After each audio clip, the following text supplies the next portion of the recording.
সোহান, তুমি কি নকল করছো? না স্যার, আমি নকল করছি না। তাহলে এদিক ওদিক তাকাচ্ছ কেন?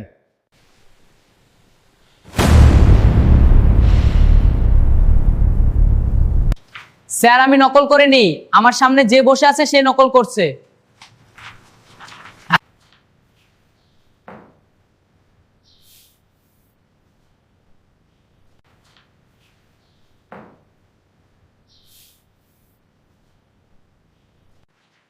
তোরা সবাই চুপ করো, আমি যাচাই করে দেখছি। সোহান সত্য কথা বলছে। সে শুধু একজন ভালো ছাত্র নয়, সে একজন সৎ ছেলে।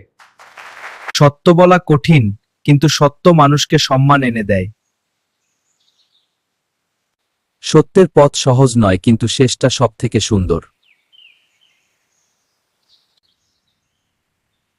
এমন আরো ভিডিও পেতে শিক্ষার আলো চ্যানেলটিকে সাবস্ক্রাইব করুন।